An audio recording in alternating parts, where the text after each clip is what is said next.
Quanto vale a sua saúde? Polêmico, né? Mas então, hoje nós vamos falar como a indústria da saúde é mais ampla do que talvez você consiga perceber e permeia aspectos íntimos das nossas vidas. Seja na decisão dos tratamentos escolhidos por equipes de saúde, na divulgação de doenças, nas trends de redes sociais e também nos próprios sistemas e mecanismos de fiscalização de saúde, como é o caso do SUS, da Anvisa, entre outros.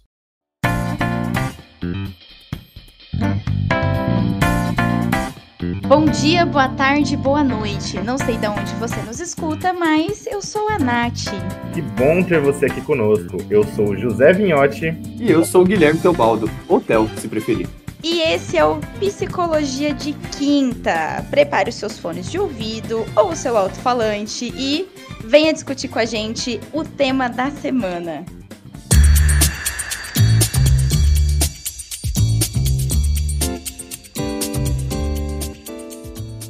A indústria de saúde, na verdade, não envolve só a tal da indústria farmacêutica que a gente tanto ouve falar, ou só os médicos em si, mas envolve toda a base e o complexo produtivo envolvido na prestação de serviços, promoção e vigilância em saúde, além de também envolver o segmento secundário da economia ali, que é a parte da indústria base, né? A indústria de base química, biotecnológica, mecânica, entre outras coisas. Ou seja, quando a gente fala de indústria da saúde, é a conexão e a transversalidade entre todos esses setores na ideia justamente de saúde. Seja quando você vê alguma publicação sobre algum remédio novo, seja quando você vê alguma nova tendência de um médico, de um psicólogo, de um fisioterapeuta, e até mesmo um educador físico falando sobre a ideia de saúde. Hoje a gente vai ver que talvez essas ideias não sejam só científicas, como a gente bem acha que é no senso comum, mas também comerciais. Quando a gente olha para essa questão do complexo econômico industrial da saúde,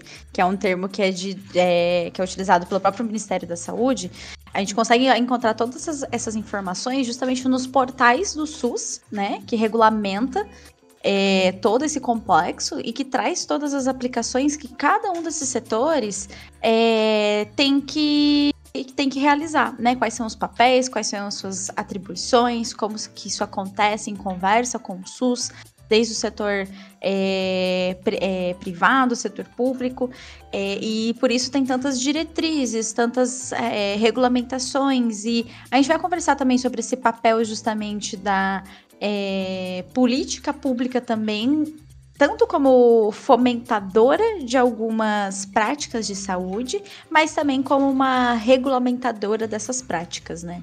E dando seguimento, né, nessa discussão, é muito importante falar sobre como funciona o mercado brasileiro também, né, dentro disso tudo. Bom, seria um dos maiores mercados do mundo de consumo, né, de insumos de saúde, porém, grande parte dos medicamentos e correlatos que a gente consome aqui no mercado brasileiro tem que, na verdade, ser importados, né? Mas quando a gente fala de uma substância, por exemplo, existem várias produtoras dessa mesma substância, da mesma forma de medicamentalização também, né? Existem diversas empresas, como a gente viu mesmo durante a pandemia, né? Por exemplo, a vacina, foram diversas produtoras da vacina, então tinha a Janssen, a AstraZeneca e entre várias outras, né? A Pfizer, por exemplo. Então, a gente percebe que por mais que estejamos falando em medicamentos, drogas, etc., ainda assim há uma disputa mercadológica das empresas que produzem também essas medicações, e é algo que a gente tem que se atentar muito também. Porque, querendo ou não, o consumidor final somos nós, né? E muitas vezes essa discussão acerca de mercado e produto acaba passando muito batido por debaixo do nosso radar, né? Não só passa abaixo pelo nosso radar, como a indústria farmacêutica brasileira, especificamente, no ano de 2023, teve um faturamento de 190 bilhões. Claro, faturamento é diferente de lucro, mas mesmo assim isso só traz um retrato de mesmo um país que não tem uma grande indústria farmacêutica que nem outros países. Claro, nós temos grandes referências aqui no Brasil, mas não somos esse destaque, né, como é, por exemplo, os Estados Unidos, que são alguns dos pioneiros e maiores corporações farmacêuticas do mundo. Mesmo assim, nós reunimos um capital com mais de 20 bilhões por ano, praticamente, de faturamento, e ainda mais se a gente considera os anos de 2020 e 2021, em que houveram a pandemia.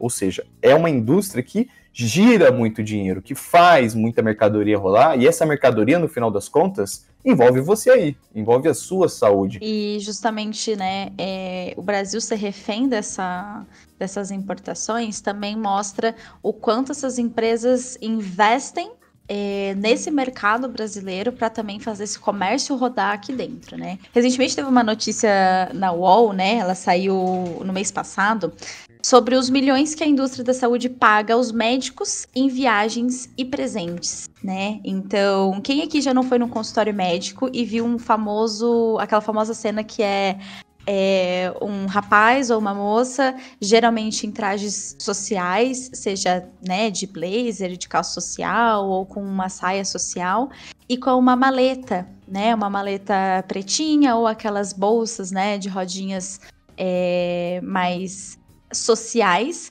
que estão ali aguardando na recepção para justamente conversar com o médico, né? Geralmente essa figura é de um representante comercial dessa indústria farmacêutica. Essas indústrias, elas destinam milhões, às vezes bilhões de reais e de dólares para justamente pagar eventos, jantares, comissões para que os médicos utilizem, recomendem e receituem os seus medicamentos, né? E isso acaba virando até mesmo uma disputa entre essas empresas. Então, os representantes comerciais, que às vezes não são, a gente pensa no estereótipo do vendedor, né?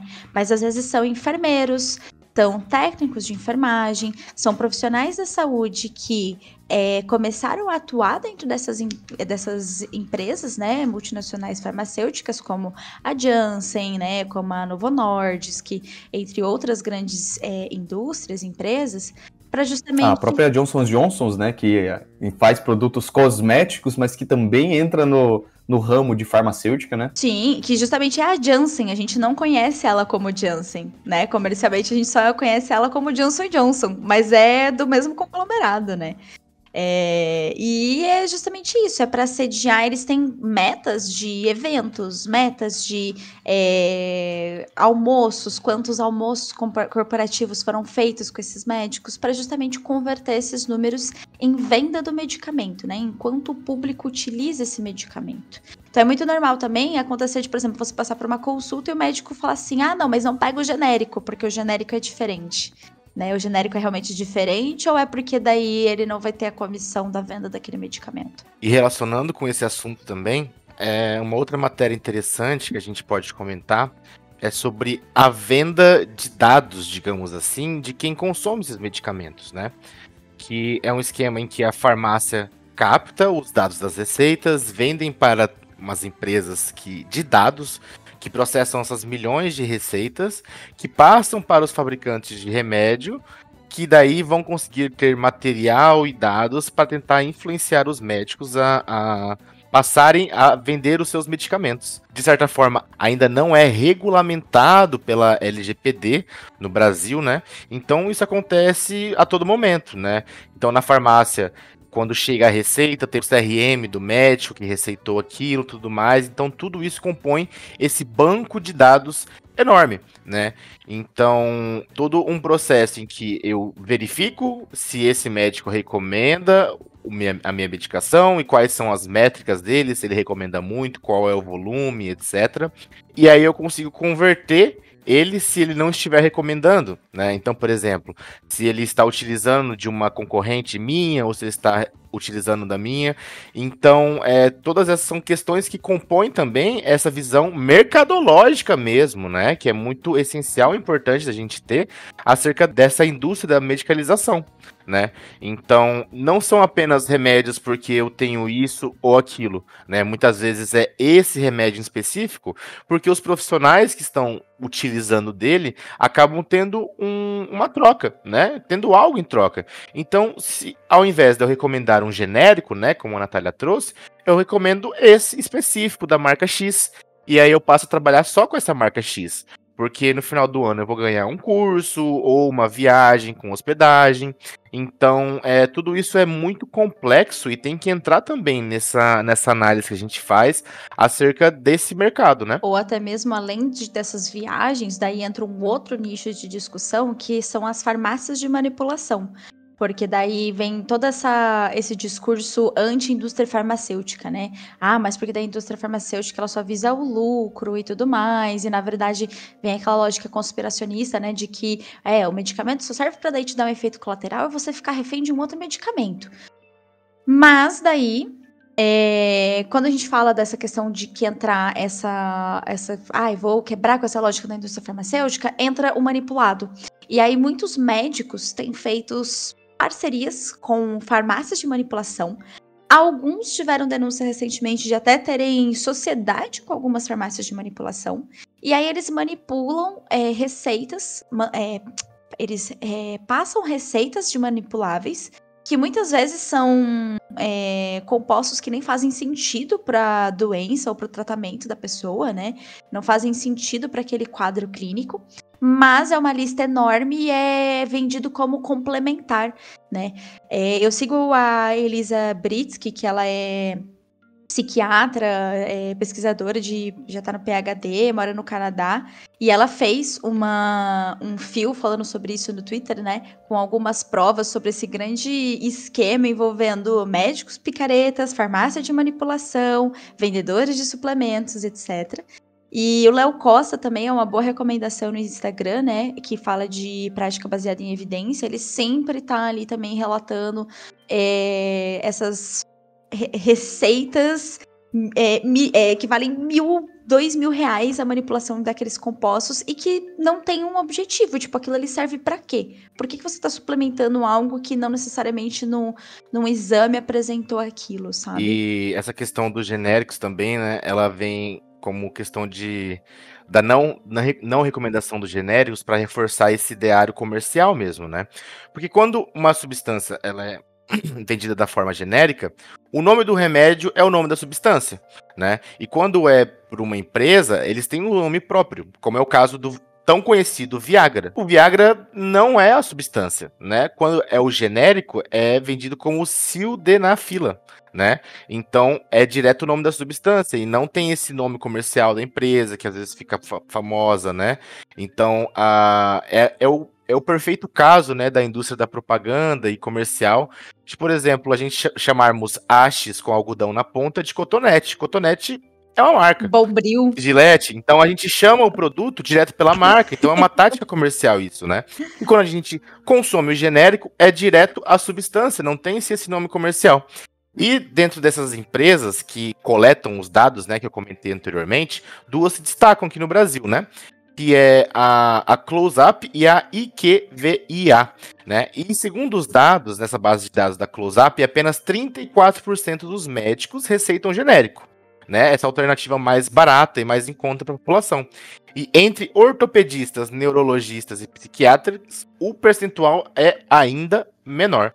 Então, não que todos os profissionais sejam realmente mal intencionados ou que todos os médicos eles estão ganhando algo em troca disso. Não, muito pelo contrário. Mas é só uma informação que é muito interessante para a gente ligar um sinal de alerta às vezes, né?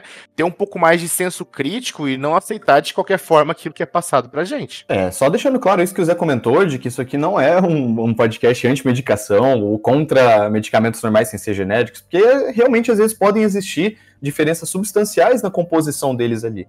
Mas a ideia que a gente tenta trazer aqui é os questionamentos sobre a lógica dessa indústria. Por exemplo, quando a Natália ela comenta sobre essa publicação do Tab Wall, né, sobre os milhões pagos pela indústria farmacêutica para médicos aqui no Brasil, é só sobre o estado de Minas Gerais. Só no estado de Minas Gerais foram movimentados 190 milhões entre 2017 e 2022 em patrocínios de médicos. E veja bem como uma coisa é bem sutil. Como a indústria farmacêutica não pode fazer uma publi de patrocínio no Instagram, de olha, veja bem esse antidepressivo aqui, como ele te ajuda e etc. Como esse tipo de marketing não é possível. Não é nem permitido. Desculpa só te complementar. Tem uma resolução do SUS, da Lei de Regulamentação de Medicamentos, da qual isso é proibido, por lei. Exatamente. É antiético, né? Inclusive, a gente vai ver hoje que como o SUS é referência nesse sentido e a Anvisa, né? Mas justamente 190 milhões em um único estado, imagino que não é pago para um país todo. E não é um patrocínio direto no sentido de um investimento direto em dinheiro ali para a pessoa, no sentido de carteira, olha, toma aqui 10, 15 mil dólares. são com esses jantares, com essas palestras, e geralmente com médicos formadores de opinião. Ou seja, a indústria ela seleciona pessoas que têm destaque em determinados ramos e passa a investir pesadamente neles para eles divulgarem essas novas modalidades, novos fármacos, um novo, entre aspas, olhar de se ver ali a medicina. Tem a clássica ideia, inclusive, da amostra grátis. Quem, às vezes, tem um médico de referência aí na família, provavelmente já deve ter recebido algum medicamento de amostra grátis que eles recebem, como também forma de patrocínio. É que nem quando a gente vai no mercado e tem aquele pessoal do suquinho, o objetivo da amostra grátis do suquinho não é só você consumir e sentir prazer ali, ou no caso do remédio, amenizar o sintoma, mas também vender isso indiretamente, ou seja, trabalhar a ideia do produto, trabalhar a ideia da mercantilização. É isso que a gente quer dizer quando a gente fala indústria da saúde. Desde o valor que às vezes um terapeuta cobra numa sessão, ou um trabalho multidisciplinar envolvido ali, até nessa lógica de produto direto mesmo, né? De toma aqui essa amostra desse anticoncepcional, essa amostra aqui desse antidepressivo, né? Daí a pessoa fica até com uma sensação boa, né? De, poxa, o antidepressivo que eu ia gastar R$400, agora eu tô conseguindo meia caixa aqui de amostra grátis. Poxa, né? Que legal, que diferente. Mas aos interesses de quem que isso está sendo atendido? E faz até a gente pensar um pouco sobre a lógica dos opioides nos Estados Unidos. Vale lembrar que, por mais que aqui no Brasil a gente não esteja vivenciando uma crise com esse tipo de substância, nos Estados Unidos, por haver regulamentações completamente diferentes acerca de fármacos, eles vivenciam uma população viciada no uso de opioides a partir de remédios que seriam ordinários, né, aos olhos dos outros, como é o caso do fentanil.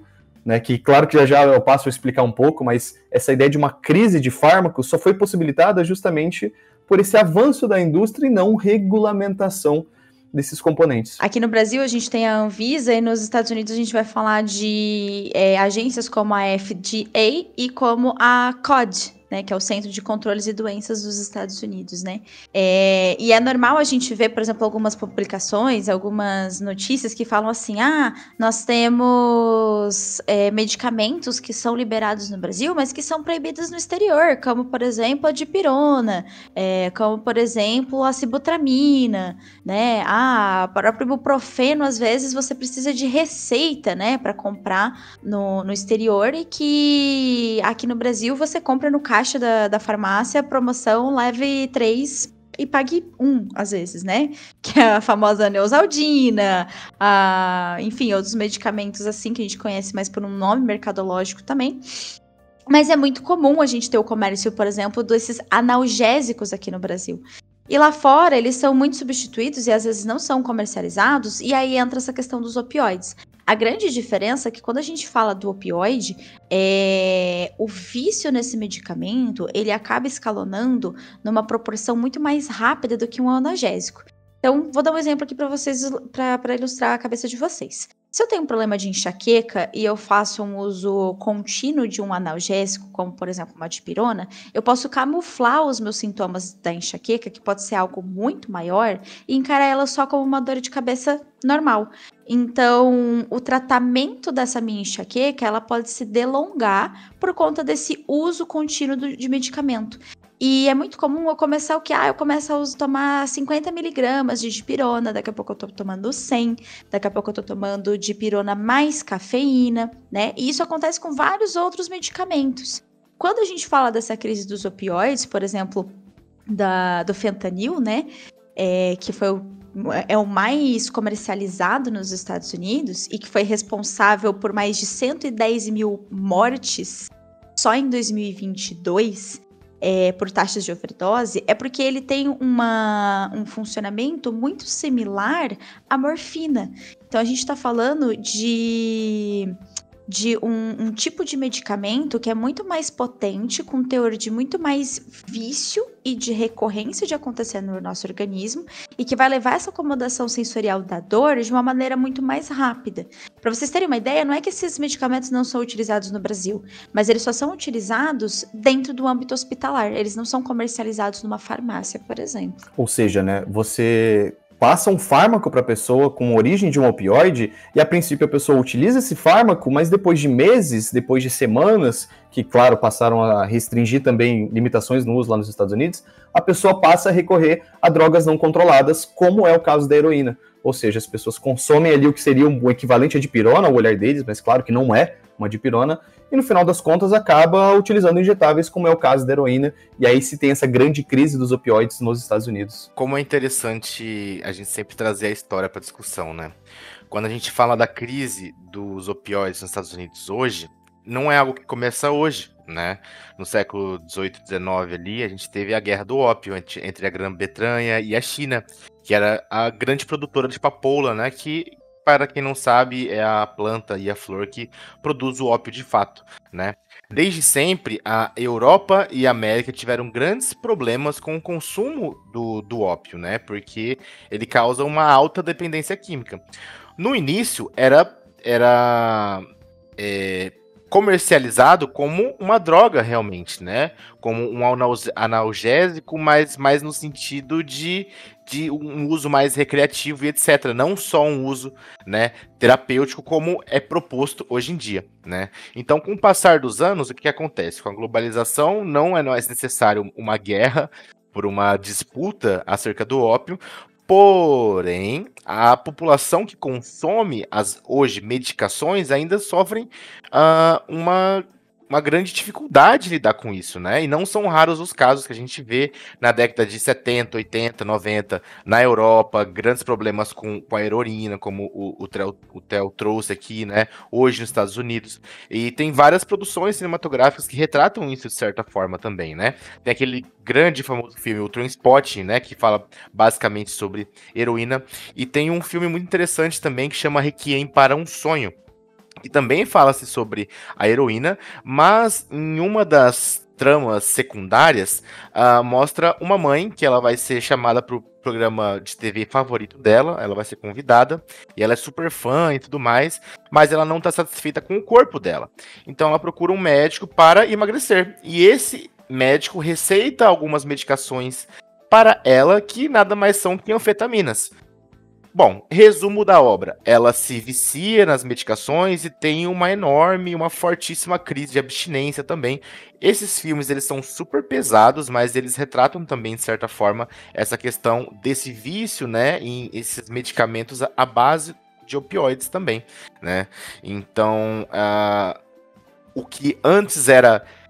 havia até guerra, né, por conta da droga, hoje é vendido como um remédio em umas doses menores, mas ainda assim a população vem enfrentando fortes problemas com a questão da dependência química mesmo, com relação às substâncias. E sobre isso a gente já conversou um pouquinho também no nosso episódio 3, sobre a descriminalização da maconha, sobre justamente o quanto as drogas sempre existiram na nossa sociedade, elas sempre estiveram aqui, então como que a gente se relaciona com elas, né? E até onde vai a barreira do lícito e do ilícito. Então, são questões importantes, vale a pena você também conferir esse episódio. E pensando nessa questão do uso discriminado e tudo mais, tem recentemente acontecido uma discussão na internet e você possivelmente já ouviu falar esse termo, o que, na minha opinião, assim, é um pouco pejorativo, ao mesmo passo que eu entendo a crítica dele, e aqui ele é um conceito bem nebuloso que a gente vai trazer, tá, gente? Sobre o Ozempic. Então, surgiu o termo recentemente na internet do cabeça de Ozempic, que nada mais é do que a aparência de pessoas que começaram a fazer o uso desse medicamento, que a princípio é um medicamento para ser tratado a diabetes tipo 2, tá? Mas que ele, como ele tem a semaglutida, que ajuda justamente a reduzir o apetite, trazer a sensação de saciedade, ele começou a ser utilizado como um padrão de tratamento ouro para casos de obesidade. Casos de obesidade. Porém, a questão é o quê? Começou a ser utilizado para um emagrecimento estético. E é muito comum você pesquisar sobre o termo e justamente sobre esse conceito do Ozempic, né, e a utilização dele recentemente, e serem muito mais críticas nesse sentido da utilização simplesmente para o emagrecimento, quando ele também é muito interessante olhar pelo ponto de vista de que ele reduziu as taxas de cirurgias bariátricas em números estratosféricos. Então, o que antes você precisava recorrer a todo um procedimento invasivo, hoje com o Ozempic você consegue ter um tratamento mais controlado. Só que, de novo, esse tratamento ele é um tratamento, ele não é uma opção estética, né? Então, porque justamente ele tem os seus efeitos colaterais. E essa questão do Ozempic, ela é muito importante de trazer, principalmente quando a gente fala sobre essa questão de indústria, porque ela movimenta dinheiro e ela movimenta também esses interesses sociais, como, por exemplo, o culto à magreza extrema, né? Então, é algo que serve muito para esse ponto de saúde, sobre você trazer um conforto para uma pessoa que não consegue ter um emagrecimento, né, por N razões, por conta da situação da obesidade, mas esse daí é sequestrado, então, por essa indústria, daí pensando mais estética, por exemplo, né? Um retrato disso é como que o Ozempic, na verdade, originalmente, ele era um fármaco voltado para tratamento de diabetes tipo 2, né, principalmente na supressão ali um pouco da fome e outros aspectos dele, né? Mas o poder desse fármaco foi tão grande que ele passou a se tornar uma trend, literalmente em redes sociais. Você pode ir aí no TikTok digitar Ozempic, que você vai ver uma série de vídeos, até de jovens, né, se automedicando, buscando justamente esse ideal de corpo. E para vocês terem uma noção mercadológica, a fabricante do Ozempic, que é uma empresa dinamarquesa chamada Novo Nordisk, ela ultrapassou a Nestlé, exatamente, a Nestlé, aquela do leite em pó, aquela da caixa de bombom, que existe há mais de 150 anos, ultrapassou essa empresa em valor na Bolsa de Valores europeia, fazendo com que a economia dinamarquesa literalmente tivesse um crescimento de 1,7% em 2023, coisa que, se não houvesse essa empresa existindo ali no país, a economia teria reduzido em 0,3%. E o louco é pensar esse aumento meteórico, assim, né? Porque é relativamente recente, né? As pessoas começando a falar sobre o Ozempic, então é uma coisa muito absurda, né? Tava vendo aqui que tá rolando também umas movimentações para aumentar ainda a produção disso, um investimento de quase 59 bilhões de reais no aumento de produção, né? Metade do faturamento brasileiro, quase. Exatamente. Então, isso para uma medicação só que começou a ser difundida através das redes sociais, né? Então, de novo, entra, acho que aquela questão do marketing sobre o produto e lembrar que sempre são empresas, que eles estão buscando lucro, realmente. Que dificilmente esses grandes fármacos e novas tendências surgem do nada. Há sempre um interesse e um valor mercadológico por trás. Às vezes isso acontece de forma bem implícita e discreta, que nem a gente viu. Mas o efeito disso no nosso dia a dia é constante, mas talvez a gente não tenha esse olhar, né? E aí, acho que aqui vocês tocaram num ponto importante, que a gente falou sobre isso ao longo do episódio inteiro, que é sobre a divulgação, sobre o quanto a gente precisa entender que isso é um produto, a gente precisa entender que isso traz lucro para alguém, porque se a gente está falando de divulgação, a gente está falando hoje principalmente de redes sociais. Então, que nem vocês falaram, né, médicos formadores de opiniões, não quer dizer que são médicos que tenham boas bases científicas. E o problema de você trazer essas informações sem explicações realmente coerentes, sem fomentar a busca por um profissional especializado na área, é que a gente começa a falar daí sobre automedicação, sobre autodiagnóstico. Então, justamente, o Ozempic, você consegue comprar ele, por exemplo, na farmácia com uma receita. Só que daí a questão é que você consegue conversar muito bem, conversadinho com o seu médico, e vai ter médico que vai fornecer essa receita sem ser necessariamente para um caso de obesidade. Então, assim, o que essas redes sociais, as trends estão mobilizando nesse sentido, então,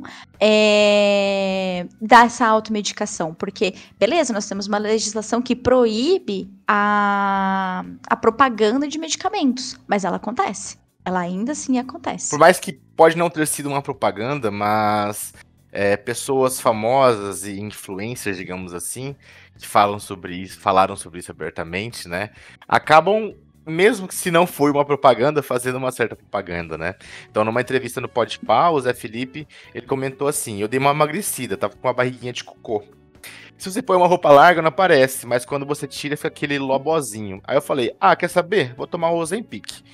Então, assim, fala de uma forma super natural, de uma forma totalmente automedicalização, né? Então, tipo, tô meio gordinho, vou tomar isso aqui. E beleza.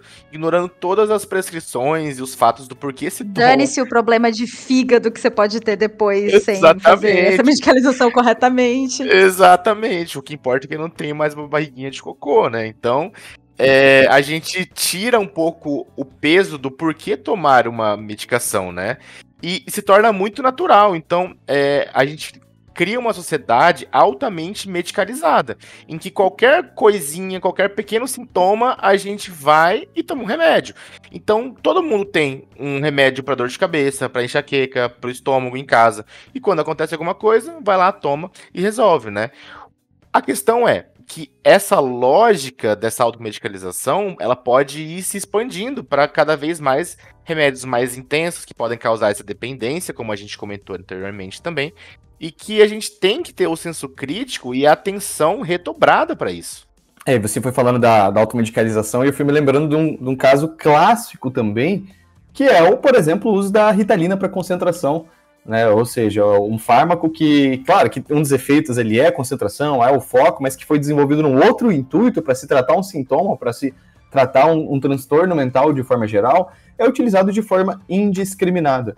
Claro, beleza, você... É espera de concurso, né? Vou tomar aqui uma Ritalina só para aumentar minha concentração. Só dá o concurseiro moendo uma Ritalina, fazendo um canudinho, você já olha de longe e fala assim, poxa, isso é tal coisa, né? Mas você vê e não, é uma droga que na verdade é uma tarja preta, mas que está sendo comercializada e receitada também, às vezes, por médicos, colegas, etc., quase que como uma dipirona, como um outro remédio que é comum. Exatamente. Então, assim, gente, acho que o grande intuito desse programa hoje, desse episódio, foi falar justamente o quê? Nós temos uma indústria, tá? Que nem a gente comentou, que gerencia todo esse modelo de saúde, desde instrumentos, desde aparelhos, desde serviços, sejam públicos, privados, de ONGs, de instituição. Hoje nós temos muito acesso à informação, hoje a gente tem essa condição de pesquisar essa informação. Então, acho que o grande final aqui desse episódio é: pesquisem, e pesquisem em fontes confiáveis, pesquisem quem está falando com base científica, não confiem. Lembra daquela dica que geralmente os nossos pais, né, enfim, as pessoas que nos criaram, nos davam quando criança, que é assim, não confie em estranho, sabe? Não confie em tudo que todo mundo te fala. Pesquisa, busca segunda, terceiras opiniões. Achou que aquilo tá muito demasiado, vai entender um pouco melhor, né? Hoje é muito difícil, a gente sabe que é uma linguagem muito técnica, muito cheia de estatísticas, mas existem bons divulgadores científicos hoje na internet pra gente seguir, pra gente se apropriar. E fica aqui esse conselho de conscientização, porque é a sua saúde.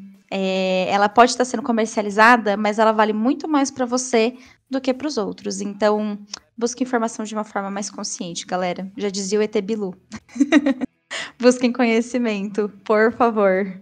E é isso. Então, muito cuidado com o que vocês consomem, tanto de medicamentos quanto de conteúdo também nas redes sociais. E não se esqueça, enquanto você adoece, tem pessoas lucrando com isso. E não só lucrando, que justamente, né, as despesas com consumo final de saúde do brasileiro somaram 711 bilhões no ano de 2019, ou seja, 9,6% do PIB. Então, aí volta aquela pergunta que eu fiz no início para você.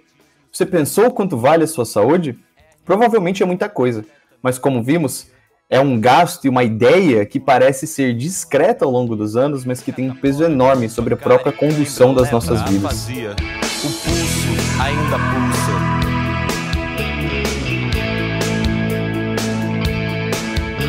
O corpo ainda é pouco.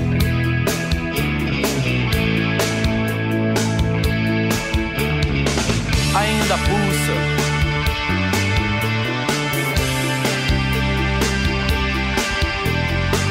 Ainda é pouco.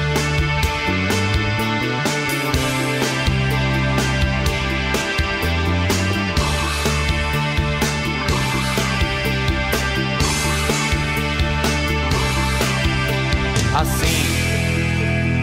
Pulso. Pulso. Pulso. Pulso. Pulso. Todas as fontes utilizadas para a produção desse episódio estão disponíveis no link da descrição. O Psicologia de Quinta é uma produção do Espaço Kinesis Psicologia. Novos episódios todas as quintas. Entre em movimento com a gente. Pulso.